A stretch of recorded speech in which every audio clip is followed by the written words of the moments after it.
Hello, everyone. Welcome to the podcast. Today, I've got Sall Grover, the accidental face of the trans debate in Australia.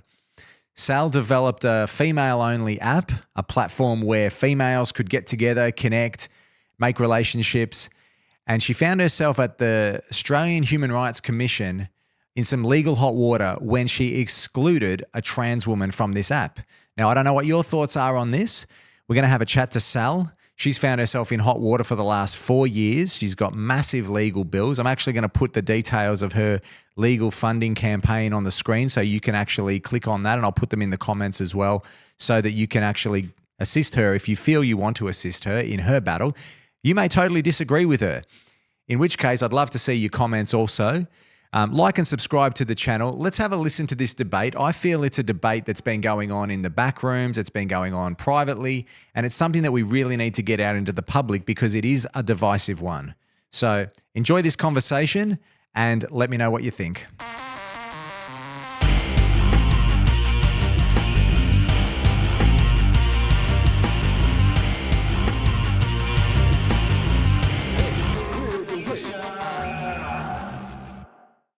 So, Sall Grover, I guess you're a voice of reason in the world at the moment, aren't you?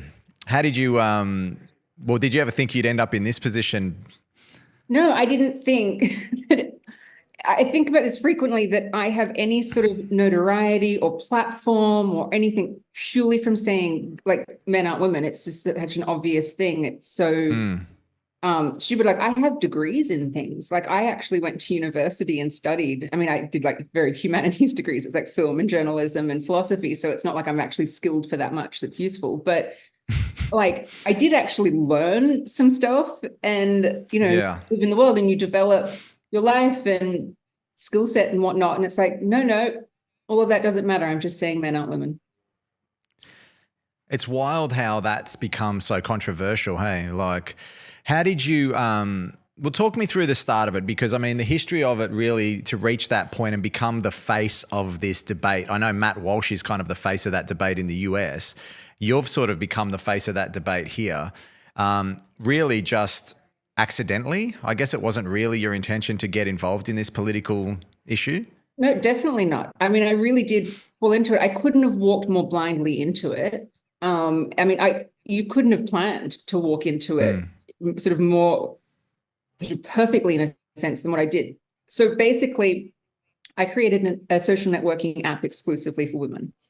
I did this. I was a screenwriter in Hollywood, and I'd lived in LA and New York for almost 10 years, just shy of 10 years. And I came back to Australia. I'd experienced sort of Hollywood in the pre-Me Too world, which incidentally, it hasn't changed, but there was zero conversation about it at the time. And it's as bad as what they all say. And, and there's not as many female screenwriters as there are male. I was, a minority there, and treated differently. And it was just, it was horrible. I will never, ever write for money ever again, like as a career. Totally destroyed that. And so when I came back to Australia, I was very much a shell of a person. I wasn't functioning at all. And I went into therapy and just to get the tools to be able to recover and cope with it. And I did, and it was great. And there was this one moment when the therapist said to me, you need a strong female support network in your life. And it was such a light bulb moment because it instantly resonated with me. I could actually see how everything in my experience in LA would have been different of just having this support network. What I probably would have done is left earlier. Like, it just would have changed my reactions to everything, blah, blah, blah. Anyway, so I was talking to my mum about it. And I'd also been telling her about when I'd moved to New York, how, I had to find a room to rent. I was like 32 at this point, and, I was going from having like my own apartment, but moving, and my life was sort of falling apart at this point. And so I went on like roommates.com and to find a room to rent. And there were these guys that would say, do you want a boyfriend as well? Or you can live here rent free if you walk around naked, or like just gross stuff like that. And it just annoyed me so much because I was like, can there just be one thing I do in my life that doesn't involve sexual harassment? And so just that story combined with what my therapist had said, my mom said, we should create a roommate app that's just for women. And I was like, actually, that's a really cool idea. And then over the space of about a week of us just talking about it, we actually developed it. into other things that women would need to go on there for. So whether it was just like freelance work or travel stuff, like emotional support, like lesbian dating, obviously, just anything that would be that a woman would want to use the internet for in a woman-only environment. And so we developed the app. We did a friends and family investment round. Everything was super easy, actually, in that, especially this was like 2019.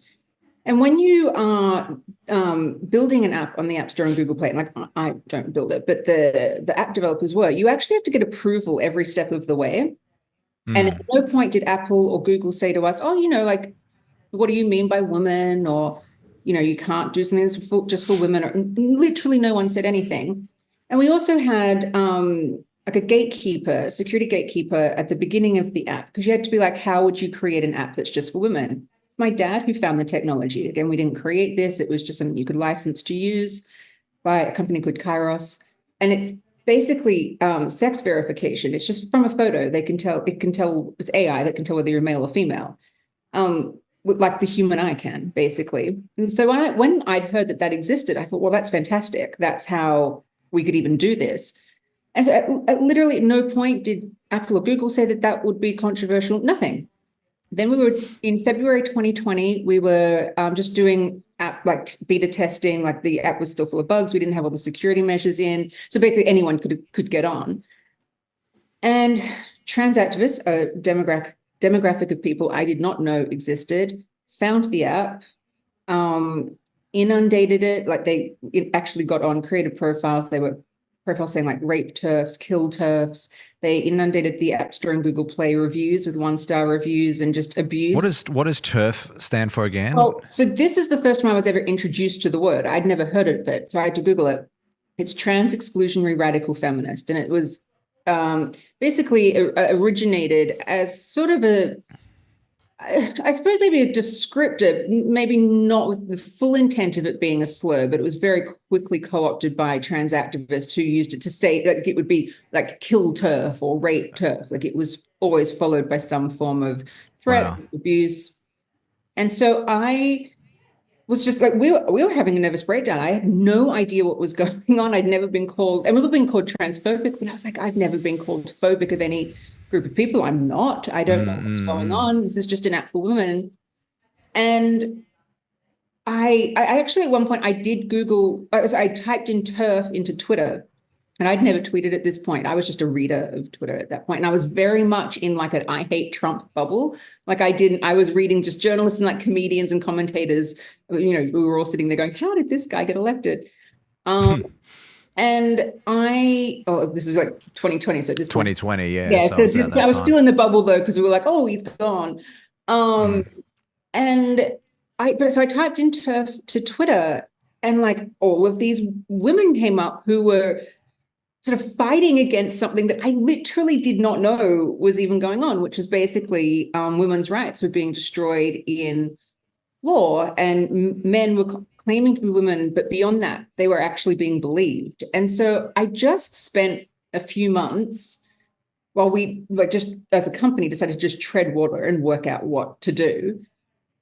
I just spent a few months researching everything that was going on and found out really quickly that the women who were speaking up about this weren't telling a word of a lie, that laws were changing, governments and institutions have been captured by this ideology that says that like human beings can change sex and men can be women and children can be born in the wrong body. And I was like, this is just absolutely horrific. And so around mid-2020, I decided, like, I know a lot more now, but at the time I felt confident enough to start speaking up and defending like Giggle, my company, but also just women's rights and the concept of female spaces in general. And so from there, I've just kept speaking up about it. I literally did not think that I'd be still speaking about it 4.5 years later. Like I remember at the time I said to my mom, we'll just tread water for a bit. This will blow over because it's so preposterous. No one, like, as soon as we're just going to get, like, I don't know, tell the president, I don't know, just tell people what's going on and it will all be fine. I thought it would be over in a few months. I didn't realize at the time that women had actually been fighting this already for years. So that's basically What was the moment where you first actually said, that brave moment? And I find brave to be such a cliched word on the socials, but what was that brave moment like? Because I there's a point where you actually have to stand up. Yeah. I mean, what you're saying is, I guess, running around in a lot of people's heads, and I know, particularly women now, I'm finding are starting to get on board, and whereas I found originally guys were kind of like, this is some bullshit. And then now I'm finding a lot of women are standing up, especially because it's affecting children. But there is also that point where you have to publicly say it, and there's going to be backlash. When was that first, I guess, interview or moment where you realized you were going to have to say something publicly? I knew that I was going to have to say something from the moment it happened, because February 7, 2020 was the day that we came under attack. But I didn't actually start tweeting about it. I think it was either May or June was when I did my first one, because I wanted to understand the issue before I said anything, because there was so much confusion out there. I didn't want to add to it. And so I just wanted to try and get as educated as possible. And that was one of the things all the trans activists kept saying, educate yourself. And I was like, okay, that's a fair comment. I will. Turns out massive turf. That's what yourself does. And there was a few moments that really inspired me. One of them was Kelly J. Keane, aka Posey Parker, had done that viral interview with trigonometry. She'd done that in 2018, I think, or 2019. So I'd missed it when it first came out, but I discovered that on YouTube. And what was so brilliant about it is it was not academic. She wasn't trying to explain this as a biologist or anything like that. This was just a woman saying, no, they're men. And it was like, oh, it's that simple. It really is that simple. So I listened to that probably 50 million times. Then one of my friends sent me a podcast with Buck Angel, Buck Angel is a woman who, I don't know if claims to be men, it sort of says lives as a man, but anyway, would call themselves a trans man. Really decent person. I know Buck now. But she said in this interview that she was defending female-only spaces from trans activists. And so I got this thing of okay, hang on. So there are some people who call themselves trans who are against what's going on as well. And that gave me a little bit of confidence of okay, that there is there's a real sort of mix in the discourse here. And then the final thing was when J.K. Rowling did that tweet about the woman tweet. It was whoever they used to be. And so those are the three things I remember of giving me the most confidence. And I think by that point, I felt ready to speak up. And because it wasn't ending as quickly as I thought, I was like, okay, I'm going to have to say something, because just get it moving. We were a startup, we were just, you've got all this investment in it. You've built this product, and we were completely canceled out of the gate. And no media who had said that they would celebrate the launch and publicize it when we were in development and organizing that, all of the media who'd said that they'd come along on the journey with us stopped responding to my emails the moment we were transphobic. So I knew that just me using whatever means I had to speak up was all I had available to me. And so when did you get the actual official, I guess, request from the was it the Human Rights Commission or? How did that come about, and what's their case that they've made against you in that regards? Yes. So basically from 2020 through to 2022, we did just tread water until, and I can go into more detail about that later, but in January, it was January 2022, basically I got I was served with an Australian Human Rights Commission complaint alleging gender identity discrimination. Basically what had happened was there was a man who claims to be a woman, had gotten onto the app, and I can go into detail and explain all that, but long story short, he'd gotten onto the app. I had at some point removed him because that's what I did when any of the men would get on. And did he defeat the AI, or how did he circumvent the check? Yeah. So we had the AI set to 94% accuracy because we found that was the best it just worked the best. It did occasionally let a man on. It worked exactly how you would think 94% accuracy would work. If there weren't a lot of downloads happening at a time, sometimes you would miss a man. But when we were getting inundated with attacks, which happened about every month, 6 weeks, and I'm talking thousands upon thousands of men trying to get on, it worked perfectly. So it was just, rightly or wrongly, we'd made that decision of that was the best way to do it, that if a man would get on, we would just manually remove him.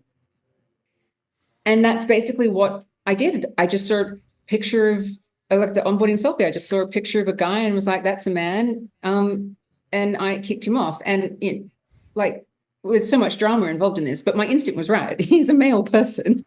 So everything in this process is actually confirmed that my instinct was correct and that I did correctly see a male.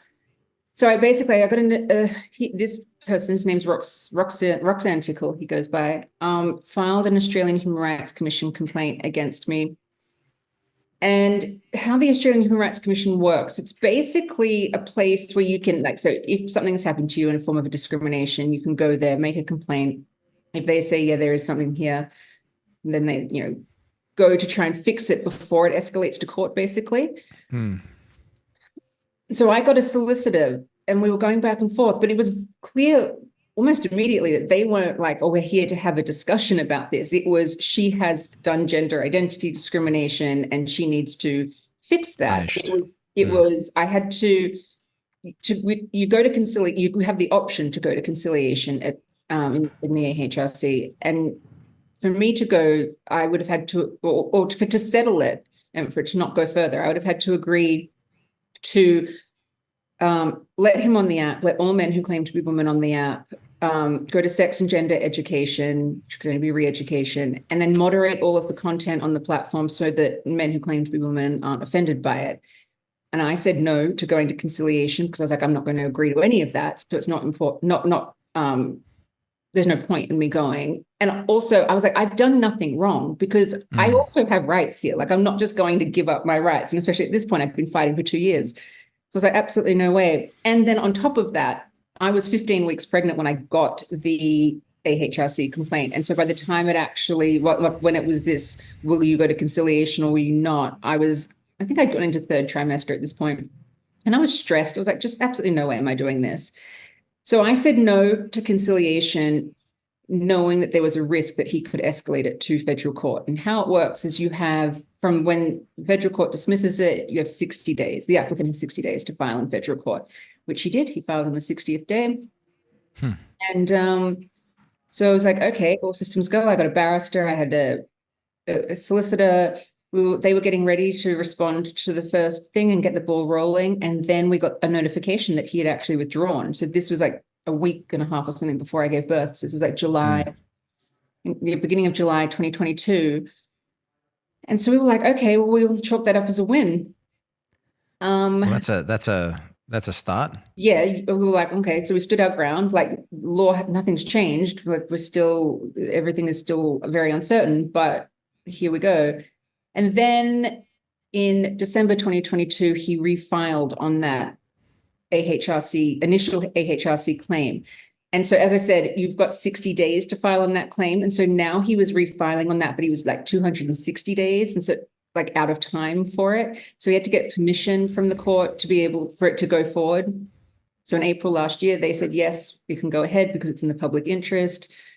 So then, all systems go again. And then in August of last year, the Australian Human Rights Commission actually intervened in the case as amicus curiae, which is relatively normal. They have a statutory right/obligation. They can intervene in cases to interpret the law, which they did. And they basically intervened saying, yes, there's a conflict of sex and gender in the law, and then intervened saying, and the solution is just gender. And so basically the case became me against not just this guy, but also, the Australian Human Rights Commission, coming against me as well. And we had the hearing for it in April of this year, and now we're just waiting for the verdict. How did you go being pregnant while all that was on? Did it stress you out additionally? Oh my God, it was so stressful. It was so insanely stressful. Also because when I got the AHRC complaint, I'd actually just finished morning sickness, and so I was sick for like 3.5 months. I was like laying on the floor throwing up for 3.5 months. And I literally had just gotten over it. I'd woken up and gone, oh my God, it's gone, like they say. And then 2 days later, I got COVID. So I then was in isolation, and then I got the AHRC complaint. And I was like, are you kidding me? Can I get your break? This is so horrible. It's unbelievable. It was crazy. But also, one of the things in the AHRC process is they were using all these terms like assigned at birth and blah, blah, blah. While I was, and like lived experience and all of that. Whereas I was having this experience of being pregnant and going and getting a scan and finding out before the baby was even born that I was having a girl. And I was like, my actual what are you talking about? Yeah. And what you are telling me are two completely different things. Mine is real, this is not. So it actually cemented the need to fight against it. Sure.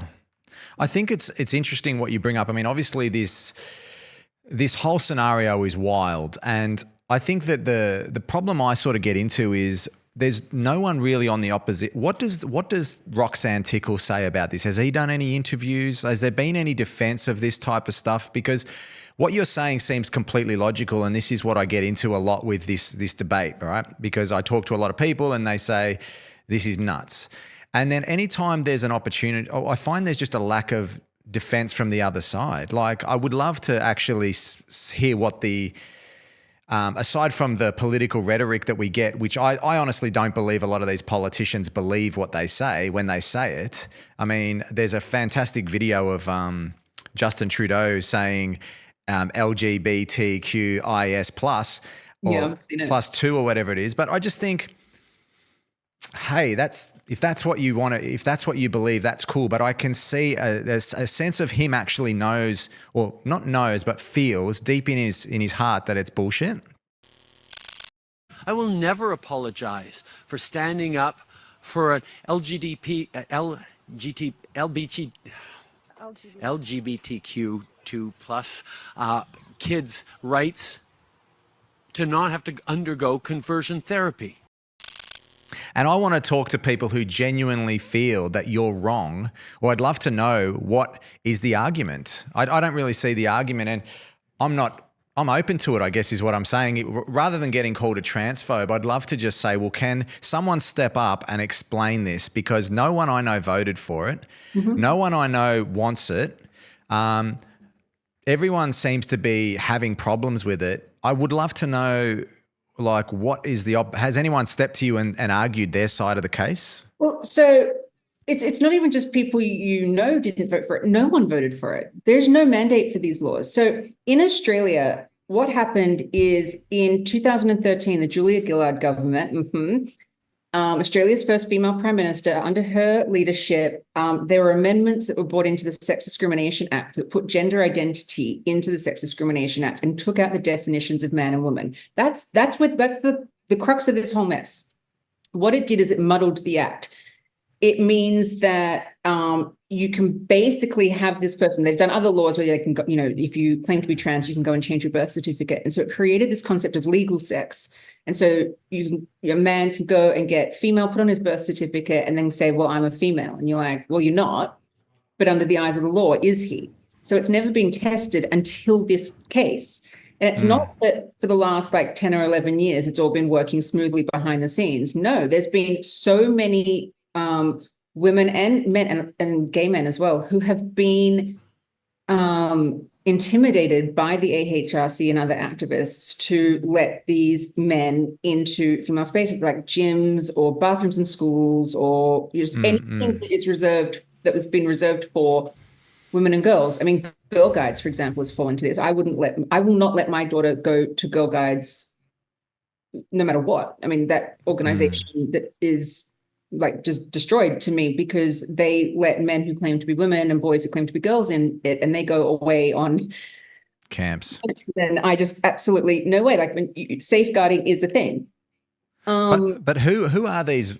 Who does is what? I'm trying to not to hijack what you're saying, but I always find that I can't get the opposite. I can't get the people from the left, so to speak, because it is a right and left type of issue, and I just feel like I'd love to talk to a mum who does think it's okay and say, why do you think that's okay? And why, how does that not worry you? And, I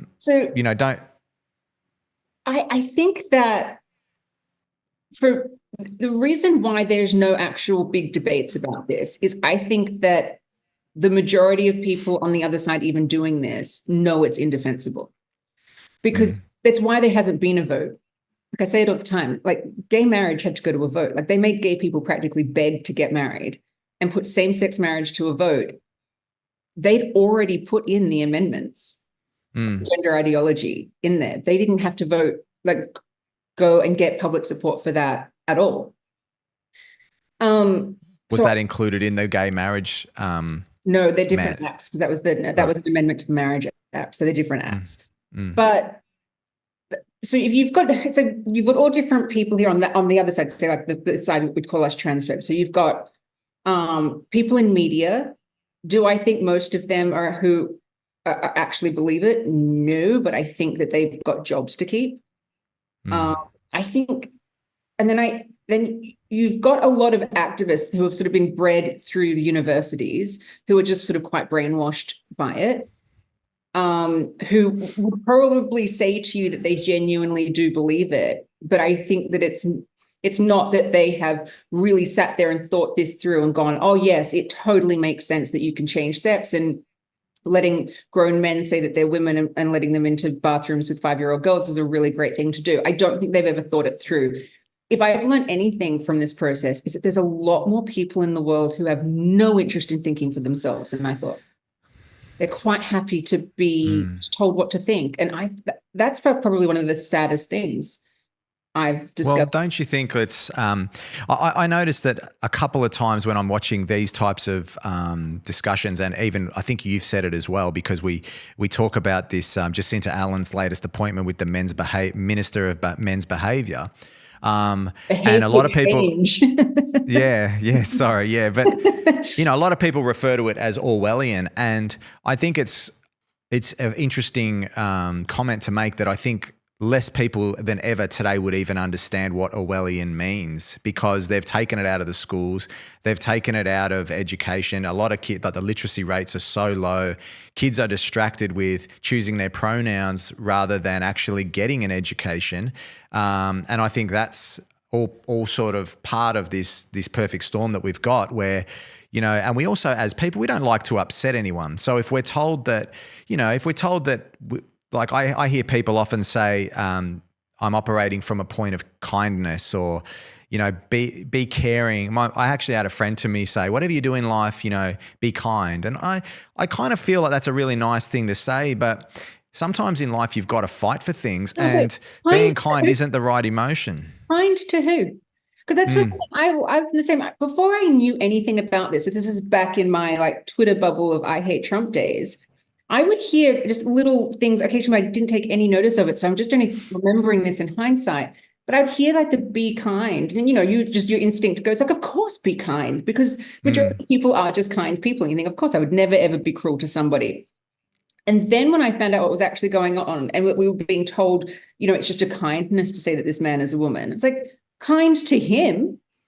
Maybe. I mean, I don't think it is. I actually don't think it's nice to lie to someone who is either mentally ill or very severely distressed or vulnerable. I think that that's actually really cruel and borderline evil to lie to them. And then I also don't think it's kind to tell women and girls to just step aside and let these men who claim to be in your sex class take over everything, because that's what's happening. I mean, they're taking over the sports and opportunities especially for young girls and women. And so the kindness argument doesn't even like work at all. I mean, I would love to talk to people on the other side as well. I've begged constantly. I'm like, please talk to me. They're welcome to disagree. Like, let's see, like, I'm always like, let's just have a discussion. Let's both say our bit and leave it up to the audience to decide where they are. And no one, like the ABC, won't acknowledge anything about me at all, other than to occasionally write articles claiming that I'm harassing this man, a man I would never even speak about if he hadn't taken me to court. And, or just various different, like sort of say Australian, more mainstream media that has gone in on all this. They will not talk to anyone like me or like Catherine Deves or Kirley Smith or Angie Jones, any of the women who are fighting, like publicly fighting for this. They will not speak to us. And then you have, like, just last night, Albanese did a tweet saying that they're introducing a law to protect women from deep fakes online. And I was like, well, a few things here, buddy. One, what's a woman? Because this is why definition in laws matter. Because who are you protecting? And two, yes, we need protection from deep fakes on the internet, actually. Well, everyone's going to need it. It's not just women, because these things are potentially really dangerous. What about the deep fakes in real life?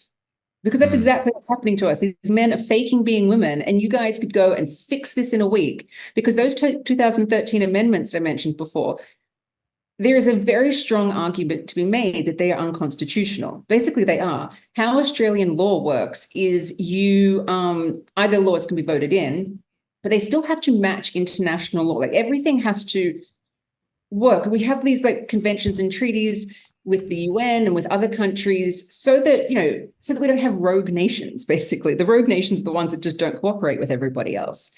And in 1979, there was a convention with the UN called the Convention of the Elimination of Discrimination Against Women. CEDAW is what it's called for short. That's what our Sex Discrimination Act is based on.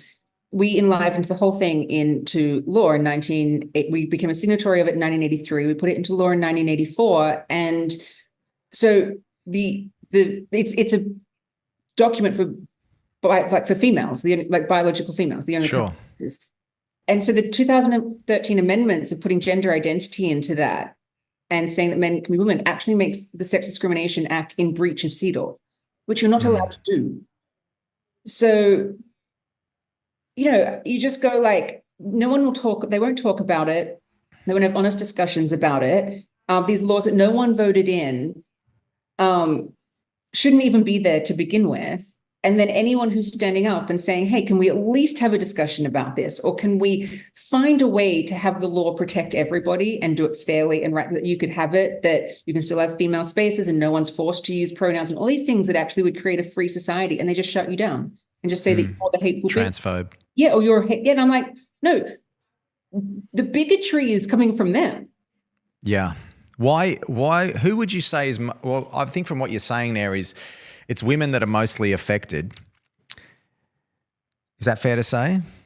My argument, I don't want to put words in your mouth, sorry. But would you say this is affecting women primarily? No, my argument is actually that it's affecting everybody, because gender ideology attacks freedom of belief, freedom of speech, and freedom of association, and they are basic human rights for everybody. So literally every person is affected by by gender ideology. Women, and then also LGBT people, and then children are targeted in a very specific way because it utterly obliterates our rights.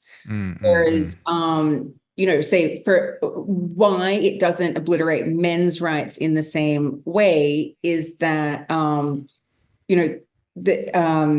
women who call themselves men cannot compete against actual male athletes. Like, they can't, there's just no threat to, men's opportunities or anything there. Like, you're not seeing stories media stories every day of like this trans man, wins against all of these men. It literally just doesn't happen. And it's because like our biology is inescapable in this sense. Like, I'd love to live in a world where women and men were as fast and strong as each other, but we just don't live in that world. And so, so women's rights are very specifically targeted / obliterated, but that's not to say that it is, everyone else doesn't also have Well, I'll give you my full hypothesis to what I was thinking, because I hadn't really thought it through. But I guess after what you've just said there, I guess I'm referring specifically to the threat side of it in the sense of, like you said, with the sports and men not having to worry about women pretending to be men in their change rooms, sexual violence and those sorts of things, and just all-round creepiness. I don't think men are as worried about it. But my sort of thought was that then linking that to, would you say that women are more forgiving of it, or more it's sort of like, I guess what I was saying without trying to treading carefully here was it seems like women are being affected by it more and women are supporting it more, was I guess what my original thought was. Yep, you're not wrong. Let's see if I can articulate my explanation of this. So why I think men speak up about it is because men know what men are like. So you guys know that there are men, you just shouldn't trust them, like, just stay away from my daughters, things like that. Men know. Women, we often romanticize it a lot more. We have to, otherwise we'd population had come to a grinding halt. Exactly. Like that's the end of human civilization. Also, so women, there are a lot of women who are either supporting it or pushing it. I think there's a few reasons for that. I think that some women are really fearful of what would happen if they don't. They see what happens to other women, and so they make a choice. I think it's like a survival instinct choice. I understand it. I don't respect it at this point, but I do understand it. I think there's some women who are actually just pretty bad people, and if they're profiting from it, or it's just they get some gain in their life, either like personally and professionally, they're quite happy to let everybody else sink. And then I also think that a lot of women, when they're saying like, oh yeah, like trans woman, they're picturing the greatest guy they know. And it's usually probably like this really lovely, effeminate gay man that they know who poses no threat to them. And I've had a few conversations with women like this, and I'm like, okay, cool. Two things. One, now picture the worst man you've ever met. And now also put yourself, just picture the woman standing next to you who doesn't know that she can trust that man that you trust. Like say, it's one of the things I always say about like Giggle, like Roxanne Tickle was not allowed on Giggle for the exact same reason my dad was not allowed on Giggle. Like it's not a character assessment as such, because my dad is the man I trust more than any other man on the planet. But the woman standing next to me does not know that. So that's why we actually keep males out of female spaces, because while you might, but at the same time, like I trust my dad, we don't get changed in a change room together. You know what I mean? Like exactly. It's. I guess we're at that point where we have to have, it's a sad state of society where we're even arguing about these things that have been known for millennia, and now suddenly it's like a debate, and we've got people playing devil's advocate to the nth degree. But why not? But why not? Why should you not be able to change in front of your dad? Like, but why not? Like, and you find yourself getting in these debates, and you're like, how did we get here? That's what's difficult about this as well, because they have spent such a long time on the other side saying no debate. And then so we've on this side of being like, can we please have a debate? But at the same time, it actually should be us saying no debate. Men are women, no debate. Like there just isn't a debate about that. So it's so hard to even get to a point where we can have a conversation about this. You've sort of have to get there in this roundabout way where you've made it seem like there is something to debate, and there just isn't. Like we could have debates about whether society needs to introduce third spaces. Okay. Yeah. Like, fine. Like if there are people that genuinely want a shitload of unisex spaces out there, fine. I think that could be a compromise in society. I mean, like we spend tax dollars on worse things, and even more worse things. Like, well, I can tell you, there's a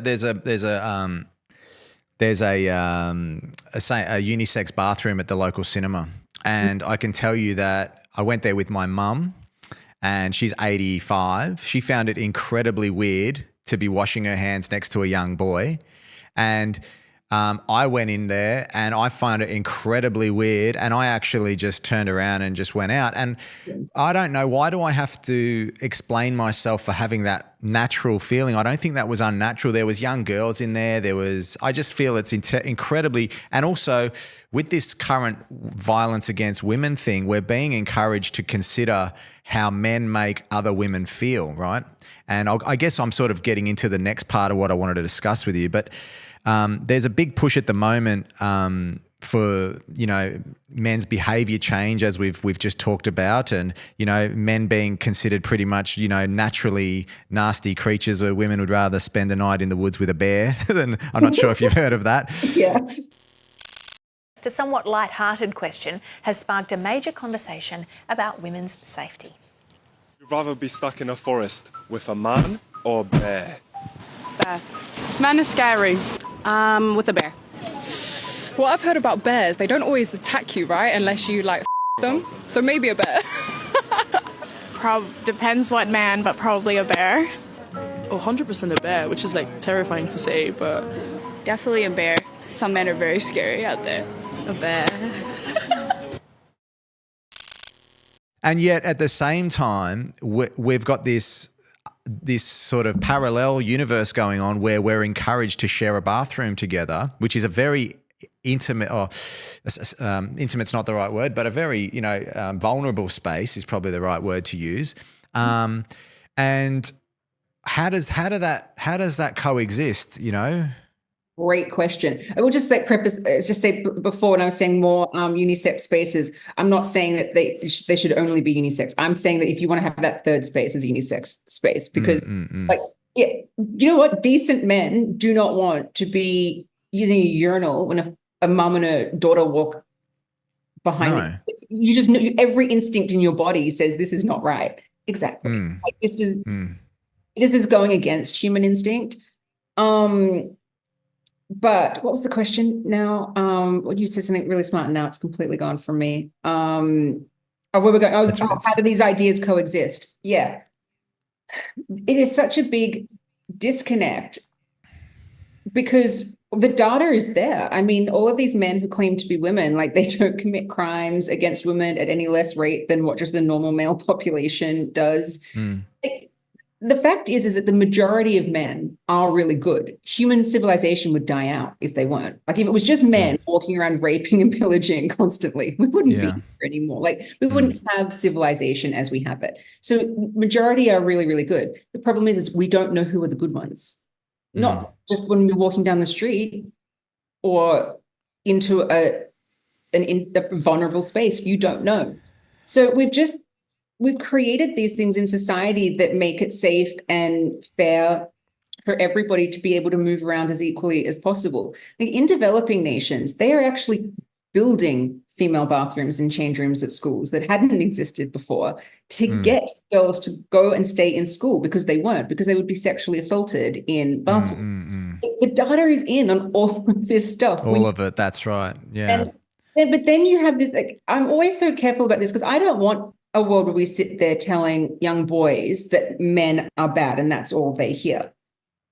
Because that, I think, is contributed to this problem a little bit in the sense that there are some young guys who are getting swept up into this. They're definitely not the majority because it's more young girls and women who are being swept up into sort of the rapid onset gender dysphoria type thing.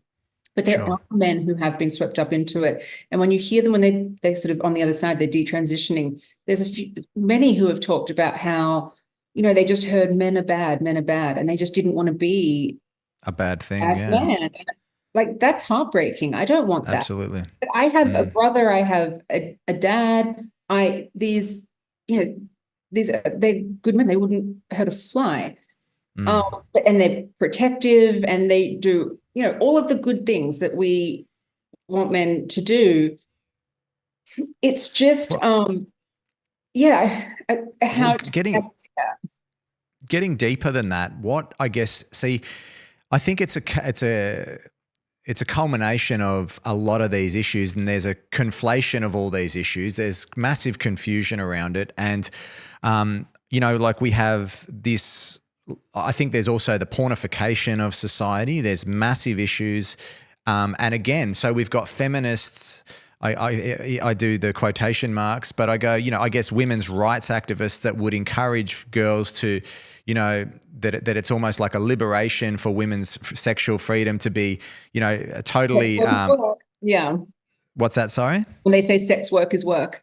Queensland sex work is work, Minister for Women. There is a picture of her giving a speech, the Minister for Women, in front of a sign that says sex work is work. Sit, Shannon Fentiman. Why aren't you doing it?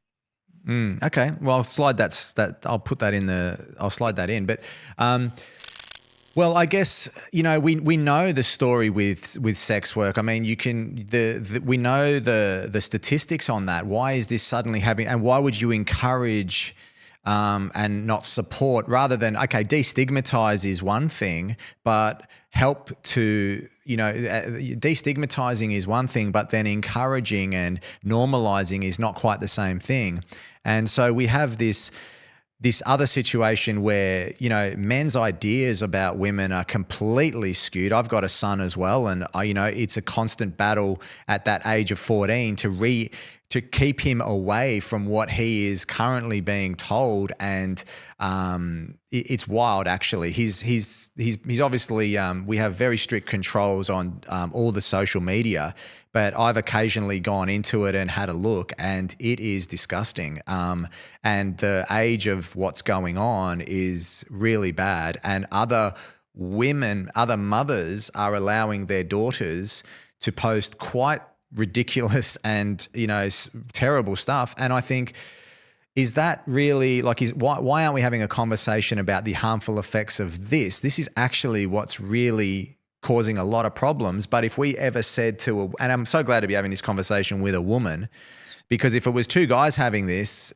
conversation, I'd be destroyed. In fact, I had a podcast last week where we were talking about violence towards women, and it was very nervous. It was a very nervous conversation because neither one of us wanted to say anything that could be flipped back on us, that there was any responsibility anywhere else other than men. And men need to start telling their mates to, hey, stop, staring at that girl, and stop, appreciating or saying you look good today, and stop. And I sort of look at all that stuff and I think, okay, that would probably help, but there are some really big issues going on here. Because they do those campaigns occasionally where it's like, like mates help mates and like tell your mate to stop. I'm like, do like predatory men, is that just what's missing from their lives? Like a friend that tells them to stop? Would they listen to the friend? I think. Hey, you said it, not me. That's I was thinking the exact same thing. But my thing is, these are all like violence against women is really complicated. There is no easy fix. Like that parliamentary secretary for men's behavior change, which is just a disgusting title, first and foremost. But like, what is his actual plan? Like, I did an interview and I shared it with him, and he actually did comment, because I said, oh, are you going to ban porn? Because that would actually be a really great place to start. Like, don't tell men they have to change. Actually just take away the crap. Like, absolutely. Yeah. If men and boys did not have access to watching women be abused in the palm of their hand, we might actually see a shift. But he was like, oh, no, we can't do stuff like that. I'm like, well, of course you can't do anything that actually would will actually solve the problem. So that's right. I checked back in a few days later to see he seems like a very decent, nice man. So I'm not going after. Who is this person you're talking about? Is this the guy that was assigned the job? Yeah, Nick, I can't remember his name. Happy Ida Hobbit Day, everyone. It's Tim Richardson here, the state member for Mordialloc, out at the beautiful rainbow drops in our local community. And I want to give a big shout out to our LGBTIQ, IA plus communities and our rainbow youth celebrating Ida Hobbit Day.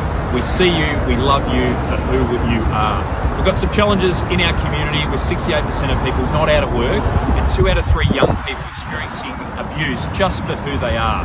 So allies and all of our community have to step up to make sure that we support our LGBTQIA plus communities into the future. And so getting on the rainbow, speaking up, and always, each and every day in Victoria, promoting love, respect and inclusion is what we're all about. So we see you, we love you, and we want to support you, and we give you a big shout out on Ida Hobbit Day. He was skipping for mental health. And I'm like, oh, that's what that's predatory men are missing. Skipping. Like, are you kidding me? This is stupid. Look, the reality of the world may be that we have to learn to, there are just predatory men. There may be nothing we can do about that. It may be so ingrained into humanity that some are really bad. And that the only thing we can do is actually have safeguarding measures against them. Like, I don't know if you can change really bad people. No, well, I mean, there's always going to be a percentage, right? Why all of a sudden is it the number one topic, and then the day after it comes out, we get this Minister for Men's Behaviour? It's almost like it was put there by the media as an excuse almost to assign this job that was waiting in the wings, just a theory. But so I think on that, like, I don't think that so like the Minister for Men's Change, they can introduce something like that off the back of like violence against women, which we're all against. So we go like, you might sit there and go like, okay, like at least you're trying, like, okay, have that, not minister, parliamentary secretary or whatever. But then suddenly that expands to there's just a parliamentary secretary for general behavioral change. And suddenly the government is just trying to change our behavior. I just sometimes, is that just getting in the door to do something actually that's quite sinister, but we're distracted by what the good intent of it could be. Like 2013 Julia Gillard. It's a very similar example. Yeah, I just don't think that predatory men have been sitting around going, God, if only there was a parliamentarian to stop me. Stop me. I know. Yeah. I think what actually needs to be in place, and I don't even have the solutions or the answers for all of this, is stuff to just get women out of those situations as quickly and easily as possible. But again, that's really hard because how do you do that in a way that is effective and that isn't then abused by people who don't need it? I mean, like in the sense of like, if you don't have any gatekeeping on that, then it could just be open to anybody to go and get money or services or something that they don't actually need. But then if you put gatekeeping on it, then it takes a long time. And so it's wild, there. So these are really difficult problems that don't have a quick fix. There's not a single slogan that you can come up with that's going to have any impact or change anything. But then there are some things in society that we know, like the data is in, they're really bad. Porn is really bad. It actually does nothing good for society, not a single thing. Did you see there was an article the other day that the Amazon tribe that got smartphones 2 years ago and the young boys in it discovered porn on it and their behavior has completely changed in 2 years? No.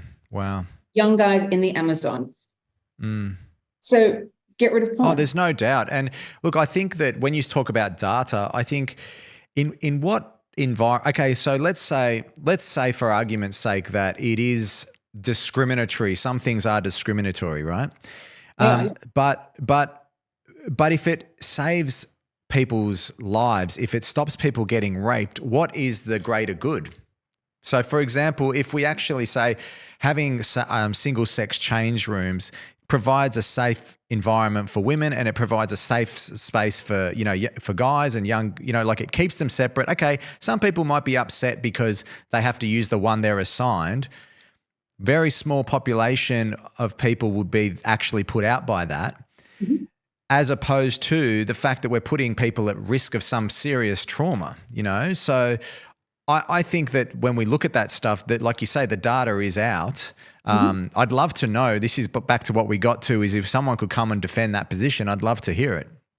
Yeah, because from when I have tried to, when you find what them speaking about it themselves, they just sit there talking about feelings and inclusion. But as you said before about discrimination can be really bad in the sense of like, if you did not hire someone to do a job purely based on a characteristic that has nothing to do with their ability to do that job, like an immutable characteristic. So either their sex or their race, something like that. That is bad discrimination because there's no need for it. But to actually have things specific to demographics of people, discrimination has to exist. And it's actually a really good thing.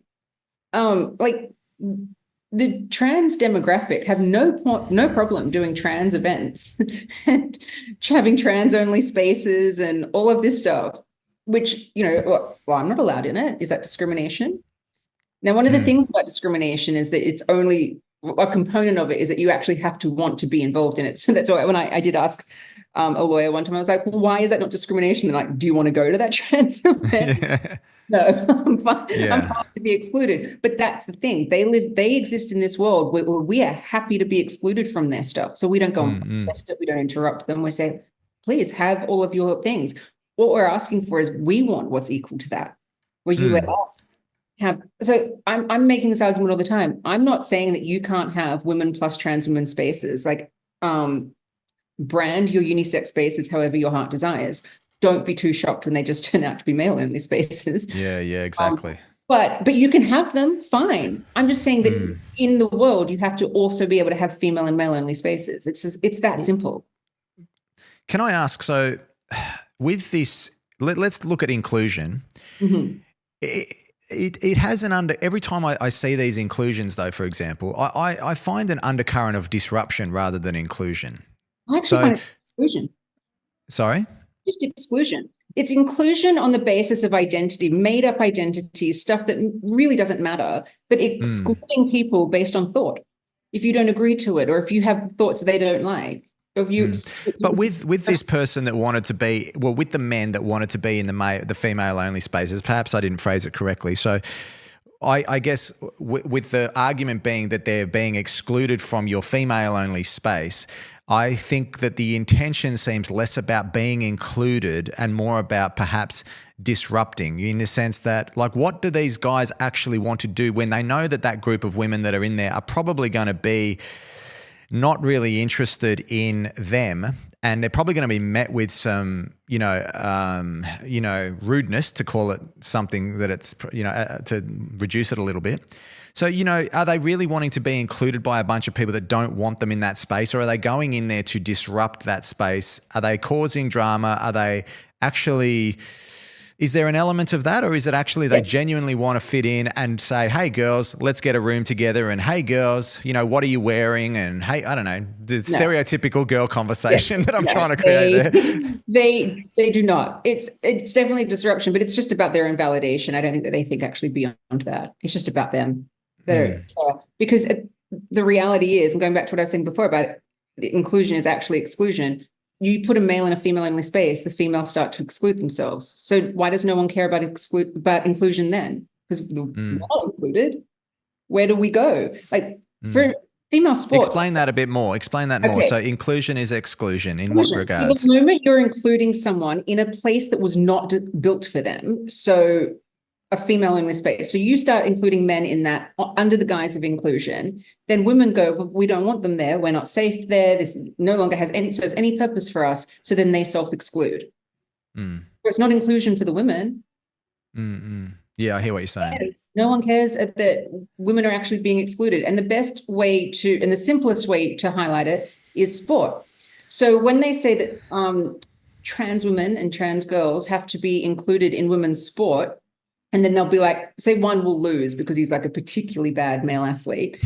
He won't win. So he'll come like fourth or something. And they're like, see, he's not taking medals from the girls. And it's like, he's already excluded one woman from that race. Where is she going? She can't go and join the male race. She can't, there's no other race for her. She has been excluded and no one cares. A spot was taken, yeah. It's all about the inclusion of that one person. No, the inclusion of him should be over there in the male one. Just follow the same rules as everyone else.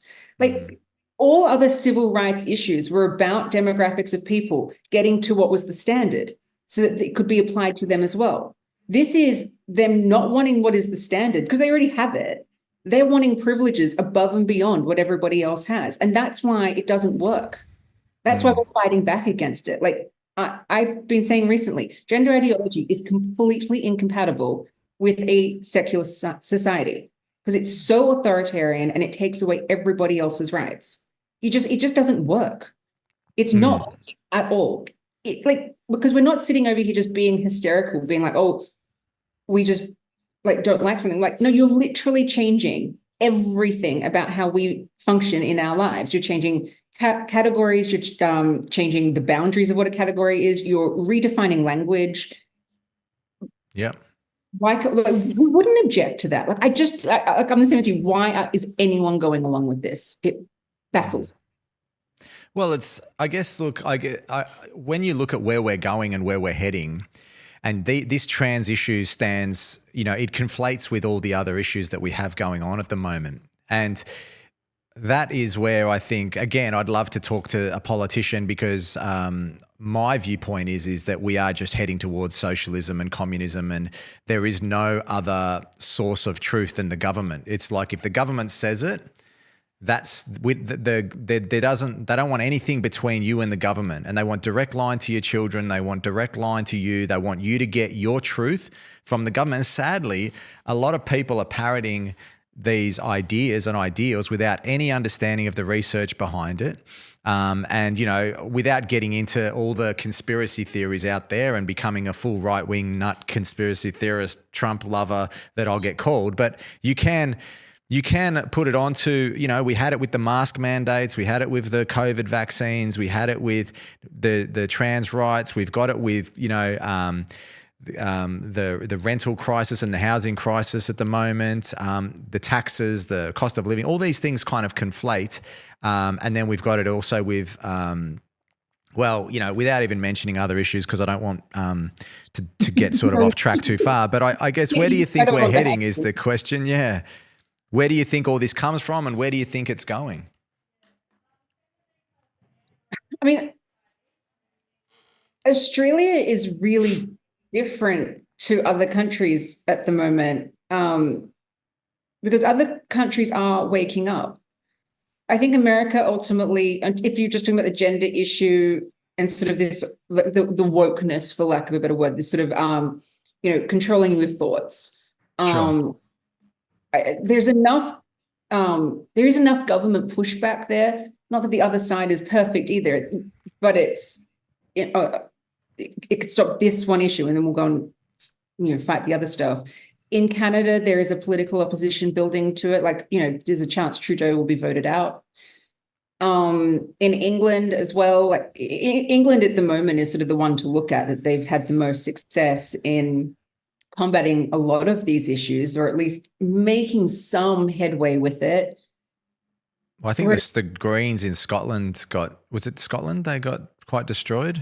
Yeah. Yeah. Yeah. And they've got a population that's really engaged with it and doing the work. A lot of like UK and Scottish citizens, like they're really admirable. Whereas in Australia, like, it just feels like our government and institutions are they're ignoring everything from the rest of the world, or the new data that comes in, like, you know, like the Cass review or whatnot. And they're just ignoring it and going like, we're just going to see this experiment through to the end. And going, but you will destroy everything. They're just like, la, la, la, la, la, they won't even listen. Then you have some politicians here, I know there's a lot who behind the scenes are like so against this, and, well, what can I do? I'm like, speak up. On earth are you leaving this to private citizens? Speak up. Just break away from the party line. Have some bravery. Like, you put it all out there, put it on the line. Like, what else are you doing with your life?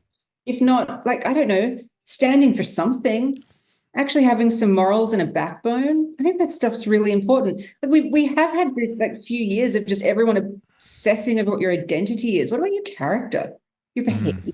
Like, you're like, not behavioral change from the government. Just think about your own behavior. Actually just take responsibility for it yourself, and just go like, am I behaving in a manner that I'm proud of? That is like making not just my life better, but those of everyone else around me in society. You can tell the people who think about this stuff and the people who don't. Like, and if all you're sitting around is thinking about your identity, and then you have the worst character traits to try and get other people to adhere to your identity, like, you're beyond being a bad person. Excuse me. You're just horrible to be around. Like, you're not someone anyone would want to be friends with. Like, that's why you're miserable. Yeah. Well, that's the key, isn't it? Self-responsibility. I mean, the idea that you're not a victim is quite ridiculous, you know. Like the idea that you have anything to do with the bad things that happen to you is really where we're going. But the people want to just be victims of everything that's ever occurred in their life, and unfortunately, they're encouraged, you know, to do that. It's taught from a young age now that, you know, really that anything that goes wrong is, you know, how you feel is more important than anything, and that's what matters. And to trust your feelings and all that. Don't push back. Yeah. You know, when I was growing up, my dad used to always, like, I'd be saying like something about how I feel like something like you know, I feel bad about this, or I feel upset, and he'd be like, "Don't tell me how you feel. Tell me how you think, what you think," and he'd make me think about it. And it had it wasn't until when I got, I mean, I've got a croaky voice now for some reason. When I got to university and I was in philosophy, I was actually really quite liberated to find all these philosophers that did put like emotions, you know, that they were important as well. Like it is what I learned in my early 20s. There was actually a balance between thinking about things and feeling things, and one wasn't necessarily always more valid than the other. It's always in the context of the situation, whatever. But what I learned is that you should exercise both muscles. When I was growing up, it was really just more about thinking things through. Not a bad way actually to be raised in hindsight, because it really did make me just think things through rather than wallow. I wasn't allowed to wallow. Like, I have not been raised by yes parents, that's for sure. Like, even to this day, my mum will watch this interview and the first thing I will get a text going, stop vaping. Like, I'm almost 40. I can edit it out if you like. You know, literally, like, I mean, my parents will still sort of like discipline me, I suppose. Yeah, but that's parenting's never done, they right? don't. They've never validated every single thing I've thought or felt or anything like that or wanted to do. It was always like I even remember one time when I was screenwriting in Hollywood and I was having an absolute breakdown. I remember my mum saying to me, well, maybe you're just not good enough. Oh my God. Thanks, Mom. She just wanted you to come back home. Yeah, she did. She literally did just want me to come back home. Yeah. But my thing was that they always grounded me. That was a really good, it was just a really good life skill that they actually taught me. That on the flip side of that, though, is one thing I've brought this up to my dad many times, is he did not tell me that there would be sexism in the world. Completely oblivious to it. And this actually comes to the victimhood thing. I was just sort of raised, you get on with it. Get on, exactly. You're just never a victim. Don't make excuses. Like, dad's thing was always like, I don't want to hear excuses. No. And so when I was in LA, I didn't know that stuff was happening because of actually there was quite a lot of sexism there. And even when I discovered it, I still had this thing of like, oh, but I'm going to overcome it.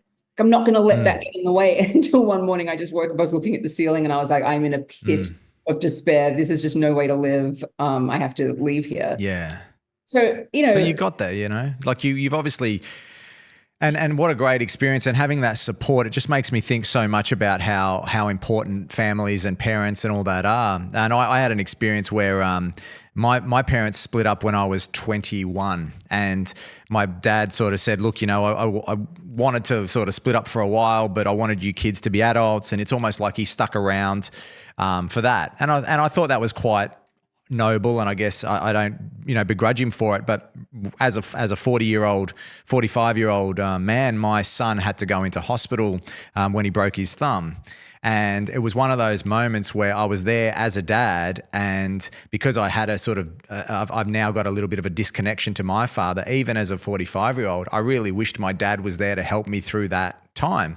And it really made me see that parenting is never done. You know, even in your passing, you will be passing in a way that may set an example, you know what I mean? And parenting is just is never done, you know? My mum and I laugh about it all the time when, you know, they'll say about parenting, about, you know, it's this long 18 years. And my mum's like, 18 years? I'm 39 years into it. No, it's never done. It's never done. She's the first person I call every morning.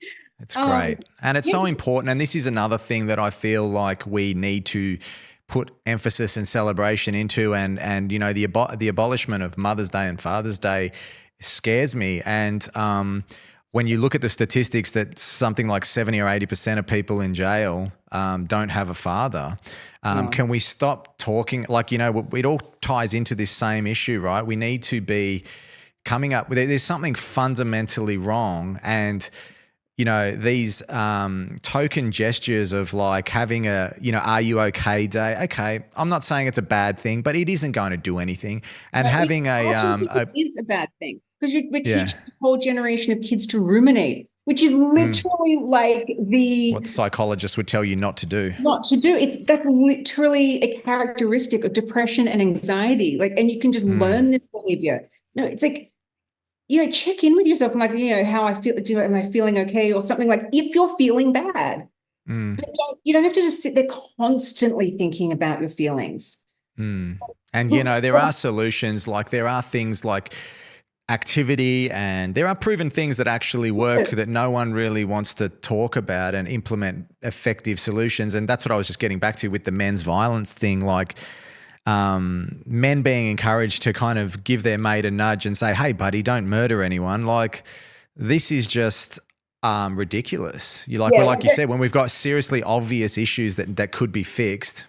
I just refuse to believe that rape can be the only thing stopping rape is a guy's friend not telling him not to do it. What guy's going to listen to that? I think it's really, really, really stupid. As I said, like, I don't know if this is a controversial thing to say or not. Probably, based on everything you've said so far, it probably will be. Who knows? But I just wonder, do we actually just, not to make excuses for men or just saying like, oh, just go and be like, some men be the worst versions of yourself. No, not at all. But I'm just like, I think that there are just a certain amount of men who are violent. I think all of history has shown that.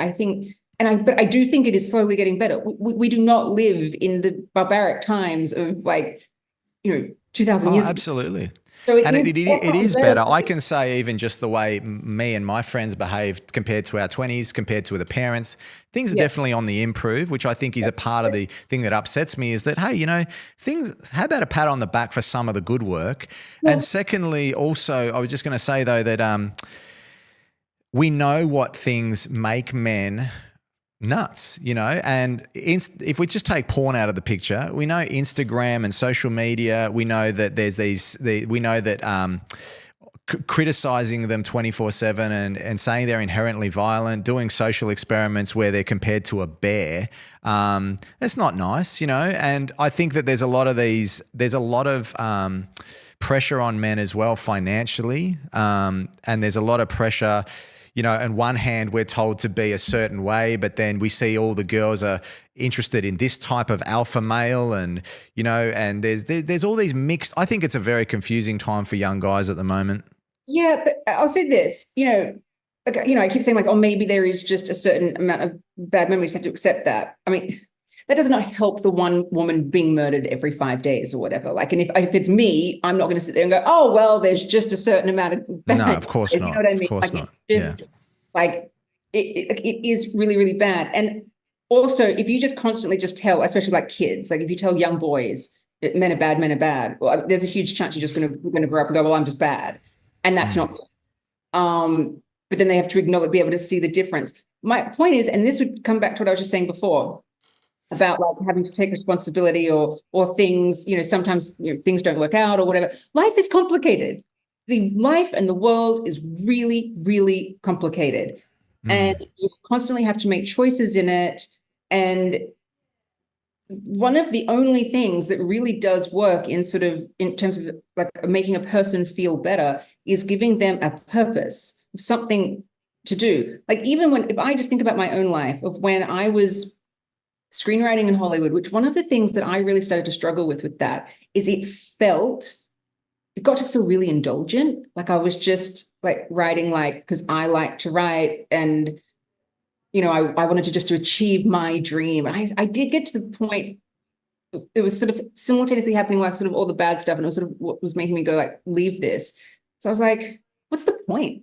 Like, I didn't really feel like I had a purpose as such, that I was doing anything that... Well, you're not challenged and sacrificing. It's like, I think there's got to be that element of pain or stress, not pain, probably not the right word, but that you've got to be putting yourself under some level of pressure that you are comfortable with, that you feel that you're pushing yourself and getting the most out of what your abilities are. And if you're not, for someone who's a marathon runner, to run a marathon may not be that challenging. For someone who's not a runner, to run a marathon will be super challenging. And I think we all need to be kind of finding our work. But I mean, even if you have a purpose, it's like, I mean, even if you are a marathon runner, that's your purpose, and you want to be the best. You want this. You want to win this race and this race. That's giving you a purpose. It's giving you a focus in life. That is cool. If you're just sort of sitting there, just sort of thinking about things and and not really doing anything, it gets to the point where you're not really doing anything, depression comes in pretty quick. Sure. The easiest way to get out of it is to just go and either just to do something for other people even. Absolutely. And because, you know, we're so much more isolated now because we are sort of more on our phones or computers during the day, that going and doing something for other people, it's just not as common as what it used to be. Like even the other day, I got something delivered, but I wasn't here. And so, you know, usually you'd go to the post office and you have that like interaction with the human being of like, here is the thing that they left, please give me my parcel. And you have like a conversation with someone. Now it goes to a lockbox. Yeah. And on a computer, you press in the number and then it opens, and like the human element has been gone. So it's like talking to less people every day. Yeah. And if you're just talking to people less and interacting with strangers in society where, like, you know, you have to use manners, and you see that smiling at somebody can make somebody like smile back, and it makes you both feel really good. And just taking out those little human elements out of our lives. Dangerous, isn't it? Yeah, I don't think it's good for our overall psyche. So I just think there's so many different things that are changing. But the reality is that every generation has massive changes. Like even going back like hundreds of years, when the printing press came in and people would start reading, that completely changed society. Has it made it better overall? Yes. And so these massive things, we're just in this like huge, big shift in the world. And in 500 years, they'll look back and go, oh, wasn't that cute? Absolutely. And they will, because it'll all fade, you know, and some other thing will be. I think we are in an exponential growth time at the moment, and things are going, there's going to be some big shifts. It's very, very overwhelming. And so when we see really bad things happen, we want to fix them, which that is a brilliant like instinct to have in a response to something. Human. I want to stop that bad thing from happening. Like I don't say, you know, I don't want women to be experiencing domestic violence. This is a good instinct. How do we do it? Unless we're going to actually really tackle the big issues, I just think any sort of symbolism about it is irrelevant and probably actually doing more harm than good. Yeah. Cool. All right. Well, Sall Grover, I think we'll wrap it up there. That was a great chat. I really wish you all the best with what's coming up. I think you're awesome and fighting the good fight. Thank you. And, Just basically for everyone who wants to follow the saga that is Tickle v Giggle, we're waiting for the verdict right now. It will come out, I mean, anytime from now, really, because it's been 2 months. So anytime between 2 to 6 months is like a normal time for a verdict. So I'd sort of anticipate at the latest by August. But on gigglecrowdfund.com is where we do all the updates. There's been no updates recently because it's literally nothing. But and there's more information about the case and why it matters and what happened with all the laws. It's all there. And so, yeah, but basically if we lose, and there is a chance we will in this round, we will be taking it to the High Court, and it's going to cost about $750,000. So wow. Yeah. So the crowdfunding is where on that? Gigglecrowdfund.com. And so the crowdfund is open. Still, we just sort of left it open because it has been literally the kindness of strangers from all around the world who care about their rights. And look, we want to win this so that we can all move on. Yeah, of course. I just want to go and run an app for women. I don't know if anyone else is doing something that it's either just for women or just for men, or in a job where they want to be able to say like, hey, you know what? I actually don't want to call that man a woman. Yeah. Let's get our rights back to be able to do that.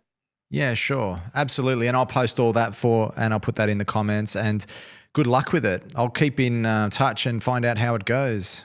Thank you. Yeah, it'll be a big year, 18 months, however long it's going to take to do this. The wheels of justice move slowly. I